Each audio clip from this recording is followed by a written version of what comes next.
پیارے بچوں، السلام علیکم ورحمۃ اللہ وبرکاتہ۔ وعلیکم السلام ورحمۃ اللہ وبرکاتہ۔ کل کے سبق میں ہم نے آپ کو بتایا تھا کہ راستوں کے کون کون سے حقوق ہیں، اور آج کے سبق میں ہم بات کریں گے حقوق کو ادا کرو یا معاف کرا لو۔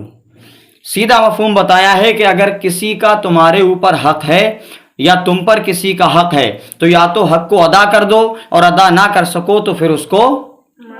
معاف کرا لو۔ اس کے دو صورتیں ہیں۔ اگر کوئی ایسا حق ہے جیسے دینے والی چیز ہے، مثلا کسی سے روپیہ لیا، مکان لیا، زمین لی، اور بھی بہت ساری چیزیں ہیں، سونا چاندی دام و درہم لیا تم نے، اور وہ جس سے لیا تھا وہ دنیا سے انتقال کر گیا ہے، تو اگر اس کے وارث لوگ، اس کی اولاد ہے، اس کی بیوی ہے، بیٹی ہے، اور بھی لوگ ہیں گھر میں، یا رشتہ دار اس کے خاندان والے ہیں جو اس کے بہت قریب رہتے ہیں، اسی گھر میں رہتے ہیں، تو لکھا ہوا ہے کہ یا تو تم اس کے گھر جانے کے بعد میں اس کے وارثوں کو جو اس سے پیسہ لیا تھا وہ دے دو، تمہارا حق ادا ہو جائے گا۔ اور اگر کوئی ایسی چیز نہیں تھی جس سے لین دین ہو سکتا تھا، اب دوسرا حق یہ ہے کہ جیسے غیبت کی ہو، برائی کی ہو، کبھی اس کو برا بھلا کہا ہو، کبھی اس پر کسی قسم کا تانا مارا ہو، تو یہ بتایا ہے شریعت نے کہ پھر تم، اگر وہ زندہ ہے تو جیتی جی اس سے معافی طلب کر لو،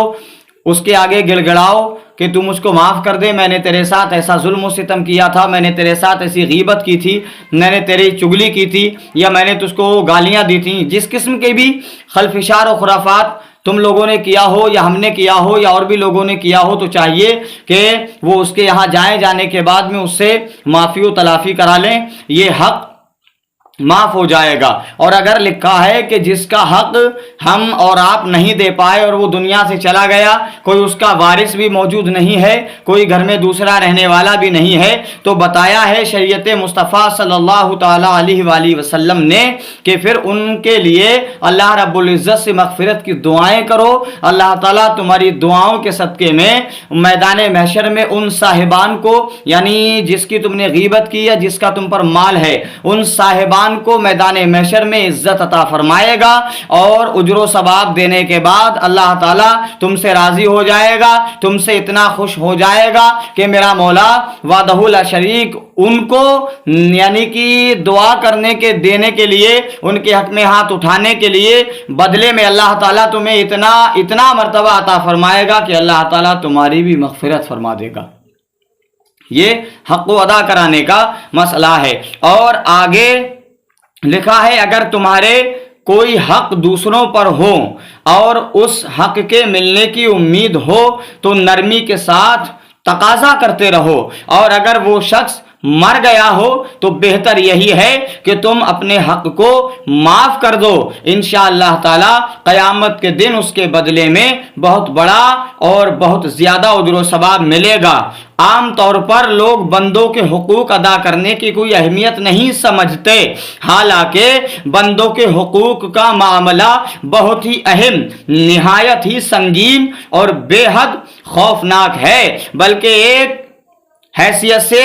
دیکھا جائے تو حقوق اللہ کے حقوق سے زیادہ حقوق العباد، بندوں کے حقوق سخت ہیں۔ اللہ تعالیٰ تو ارحم الراحمین ہے، وہ اپنے فضل و کرم سے اپنے بندوں پر رحم فرما کر اپنے حقوق معاف فرما دے گا، مگر بندوں کے حقوق کو اللہ تعالیٰ اس وقت تک نہیں معاف فرمائے گا جب تک کہ بندے اپنے حقوق کو معاف نہ کر دیں۔ لہذا بندوں کے حقوق کو ادا کرنا یا معاف کرا لینا بے حد ضروری ہے، ورنہ قیامت کے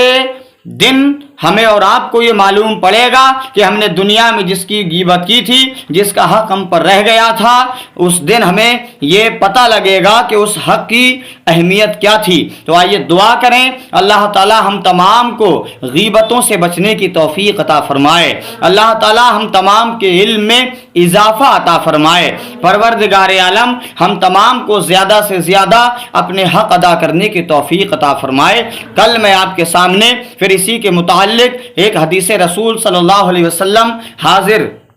آؤں گا لے کر، تب تک کے لیے آپ اپنا خیال رکھیے گا۔ السلام علیکم ورحمۃ اللہ وبرکاتہ۔ وعلیکم السلام۔